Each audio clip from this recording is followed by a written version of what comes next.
The physics of correlations, correlation wordplay. You know, you know what I mean? Get it? Get it? See what I did there? So, what is a correlation? It's a relationship. It's something we've seen before, and something we see now looks like what we've seen before. We measured something before, and we made the measurements better, and we go measure it again, and it's different. It's the same as it was with the old measurement, but it's different with the new. So there's a correlation between the old and the new. There's a correlation between many of the cycles, and then there's not a correlation. How do you make sense of that? How do you decide which is the correlation? What is the right distance to keep the camera and the beard? So let's get into differential equations used in the. Sorry, because I only know half of what I'm speaking to. So, statistics, deep statistics, statistical studies, statistical analysis, statistics allow us to create correlations, huge correlations. There's games you can play. There's some graphing software online where you can make a correlation between drinking coffee and the length of hair. So, what does it all mean? It means we are very good at making correlations, not very good at making validations of the correlations, eh?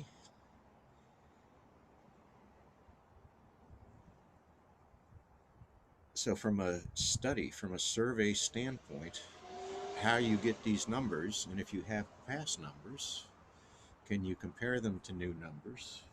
These are correlations you have to be able to make. These are the problems with the amount of ways you can measure things: millimeters versus inches, meters versus feet.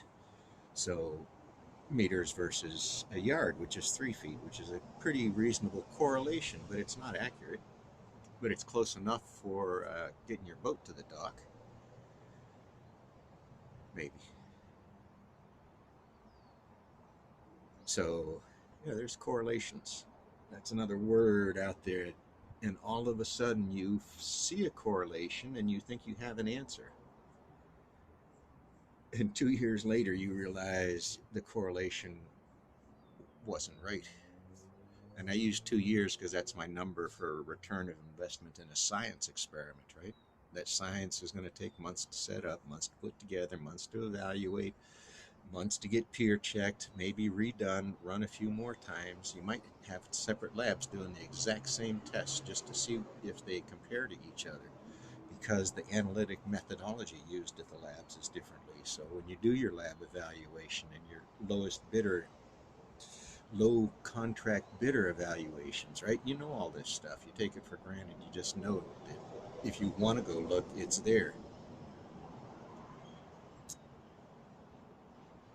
Correlations: soft and hard correlations, absolute and relative correlations. A correlation is very rarely a yes or no answer. It is a statistical possibility. It is a stochastic possibility. It is a quantum possibility. You realize where these words went? I just went into Woo land. I can turn this into a conversation about frequencies because F equals 1 over T, yet F converts to energies in megavolts in another realm, in another office, in a lab down the hallway. They're talking about electron volt emissions from particles. It's a peak energy measurement. You know about peak and average energies and all that simple stuff. And I'm not taunting, it's just these are words that have meaning inside of specific groups or circles of people, and maybe I'm wrong. But doing these evaluations, doing these conversations, each one of these leads you into a different professional that should be brought into it, a different aspect that should be evaluated. And never does the supernatural come into the conversation. Never. It just doesn't. It doesn't need to come into the conversations. So to bring that conversation into that room has some issues. You figure out what you want to. You want to call it chaos. You want to call it churn. You want to call it bot politics. You want to call it a corporate representative, a corporate salesman. You want to talk. So evaluation of the lowest bidder. How do you evaluate the lowest bidder?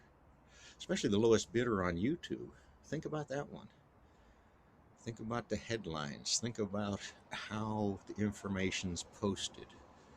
The subtle wording of a headline to grab your balls or your golden triangle, right? We're worried about the general pubic areas, no matter the sex. What could I stick in this headline to get you to listen to the whole thing? So, yeah, penis, butt, vagina, clitoris. Oh, support Planned Parenthood. Just do that. Maybe I'll put that in the front. That's the name of the video. Support Planned Parenthood, please. Thank you.